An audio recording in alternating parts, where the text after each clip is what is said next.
inovasi ya. Pernah saya perintahkan untuk seluruh jajaran membuat polybag dengan tanaman bermacam-macam.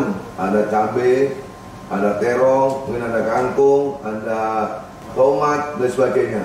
Panen lele Bang Anto sudah pernah panen dan bisa beli pada masyarakat. Nah, masing-masing satuan itu maksimalkan itu untuk mandiri kita sendiri. Nah, seperti kita ketahui bahwa baru-baru ini juga Presiden juga memberikan arahan pada kepala daerah dan juga Forkopimda di tanggal 17 Januari 2023. Jadi kita bisa mengoptimalkan lahan tidur dan juga tanaman pekarangan untuk menanam komunitas hortikultura ini yang menjadi biasanya penyebab populasi di pangan. Kemudian beberapa sinergi yang dilakukan antara Bank Indonesia dengan Program 14 Sustainability. Jadi terima kasih dukungan Bapak Panglima dan juga saudaranya.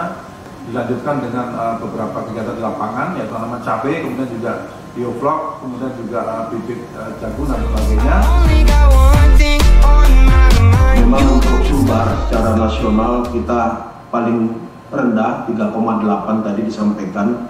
Ya modal yang kita upayakan di situ tidak kembali karena kita konsumsi sendiri. Kita kan ingin ada sebagian kita bisa jual, kemudian kita kembangkan untuk modal berikutnya.